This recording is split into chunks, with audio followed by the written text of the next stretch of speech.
Bueno, para empezar, quiero presentarme. Mi nombre es Rodrigo Gerardo Ortiz Colunga. Estoy cursando cuarto tetramestre y este es mi video para la materia de Derecho Mercantil.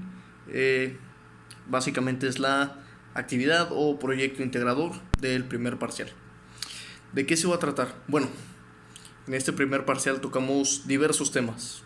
Principalmente hablamos del mismo nombre de la materia, el derecho mercantil. Los conceptos, bueno, el concepto del mismo y su diferencia con el derecho civil. Se supone que tenemos que ir comparando cada uno de los puntos con nuestra área de estudio. En este caso yo estudio finanzas y creo que no va a ser nada difícil ya que las cosas se relacionan, aunque sea un poco. Bueno, para empezar, ¿qué es el derecho mercantil?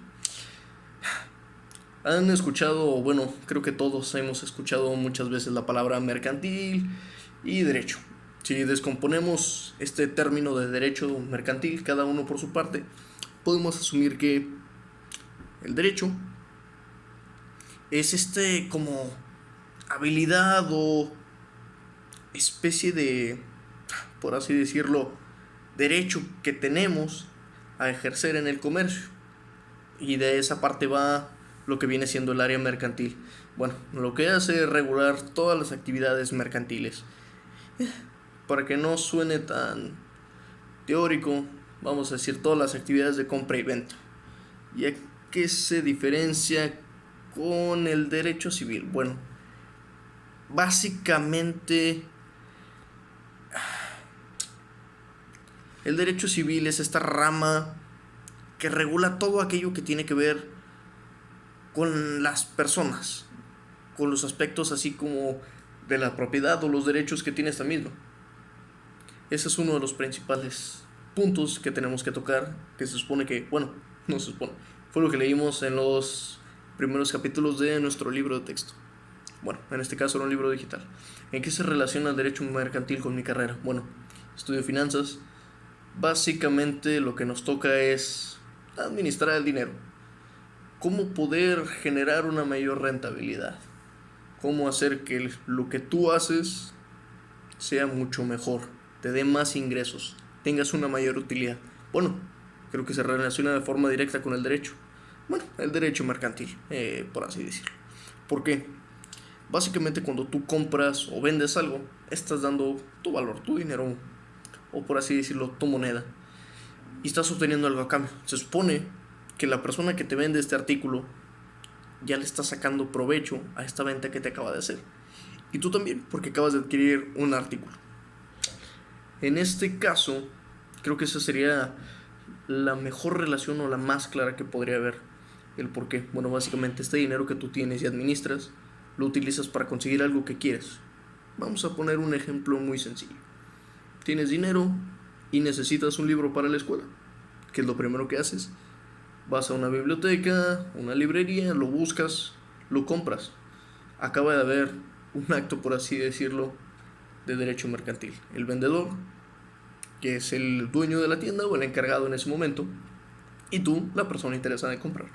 Tienes un bien y básicamente vas a intercambiarlo por otra cosa. En este caso, el libro que necesitabas. Queda tu necesidad satisfecha porque ya tienes el libro y ya puedes realizar los trabajos pertinentes para la clase, y el vendedor queda satisfecho. Bueno, ese es uno de los principales puntos. Otro de los puntos que tenemos que tocar es la evolución histórica del derecho mercantil. Historia. Bueno, es esa cosa de la que todos escuchamos, nos enseñan desde jóvenes, pero siendo realistas a muy poca gente se le queda ya de grande. Vamos a verlo en términos prácticos. ¿Desde cuándo comenzó el derecho mercantil? Se podría decir que desde tiempos ya viene siendo muy atrás. ¿Por qué? Se supone, o por lo que nos cuentan o nos dicen los libros, desde hace siglos las antiguas civilizaciones empezaron a crear leyes para decir, ¿sabes qué? Esto es lo que puedes hacer y esto es lo que no puedes hacer. Después de esto llega el Imperio Romano y dice, ¿sabes qué? No todas las leyes pueden ser generales, vamos a dividirlas un poco. Vamos a tomar los actos de comercio por una parte y vamos a tomar los actos de derecho civil por otra, porque a fin de cuentas son cosas diferentes y no habría que considerarlas de la misma manera. Entonces esto es lo que pasa, digamos, en un plazo ya muy antiguo de la historia. Después de eso, básicamente, tenemos las épocas del feudalismo, por así decirlo.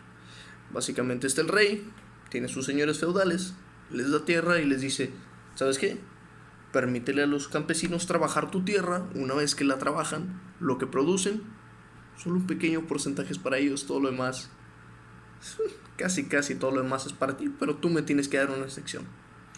Entonces, bueno, básicamente podemos ver un modelo de negocios no muy justo. La persona que trabaja es la persona que menos recibe. Tristemente, en muchos de los casos, hasta la actualidad las cosas son así. Bueno, ahora vamos a buscar una pequeña relación con nuestro área de estudios. Se podría decir que nosotros como financieros siempre buscamos que la persona que nos está contratando tenga el mejor beneficio, sepa cuál es la mejor decisión, qué acción tomar. ¿Invierto? ¿Saco el dinero? ¿Qué debo hacer? Bueno, en esos tiempos los emperadores romanos y los reyes ya tenían consejeros. Antes eran así como una especie de, les decían sabios, cosas por el estilo. Gente que tenía una pequeña noción de lo que viene siendo el área financiera. Y eso que se podría decir que hasta hace poco nacieron las finanzas derivadas de áreas de economía o contabilidad. Bueno, siguiendo con el tema. Estas personas que eran básicamente los que poseían el conocimiento aconsejaban a esas personas en el alto mando. ¿Y por qué lo hacían? Porque podían obtener un beneficio gracias a esto. Es lo que hacemos básicamente los financieros, aunque no se lo contemos a todo el mundo. Te decimos, oye, ¿sabes qué? Lo mejor es que tú inviertas aquí, de tu inversión, yo puedo recibir un pequeño porcentaje. Entonces la gente va, se ilusiona, ganan dinero y a fin de cuentas nosotros también. ¿Por qué? Hacer un pequeño estudio. Es lo que pasaba en esos tiempos. Ya después de eso podemos llegar a... ¿qué época sería? Esperen, cabe mencionar, en el feudalismo empezaron todo este asunto de los mercaderes, las personas que ya tenían un bien y decían, ¿sabes qué? Déjame venderlo, o ¿por qué no lo intercambio? De esos típicos que se ven en las series o en las películas, se abren el chaleco y tienen un montón de cosas de cada lado, ¿no? Que te cambio, que te vendo, que te interesa. Después de esto llega la época un poco penosa, por así decirlo, en la historia. El Renacimiento. No entraría a temas religiosos, pero fue un punto de la historia en donde básicamente la Iglesia Católica llega, toma todo el conocimiento, lo encapsula durante mucho tiempo y dice, ¿sabes qué? Esto no está bien, no es de Dios, no lo podemos compartir con la gente. ¿Ok? Básicamente después de eso lo que hacen es entrar en razón, por así decirlo, y dicen, bueno, creo que lo más apropiado es compartir todo esto que sabemos con alguien más. Es como un botón de reinicio, básicamente, en todo lo que habían hecho. Entonces permite nuevamente un desarrollo en la rama del derecho comercial. Ya permiten estas ventas, por así decirlo, porque antes se supone que no podían hacerlo porque llegaba la Santa Inquisición y adiós, comerciantes. Bueno, después de ese periodo llegó algo mucho mejor. Y no solo para las partes europeas principalmente. La gran y muy sonada revolución industrial. ¿Qué es lo que pasa en esta sonada revolución industrial que se relaciona con el área del comercio y las finanzas? Bueno, básicamente todo cambia. Lo que hacían personas se volvió trabajo de máquinas. Esas personas quedan desempleadas.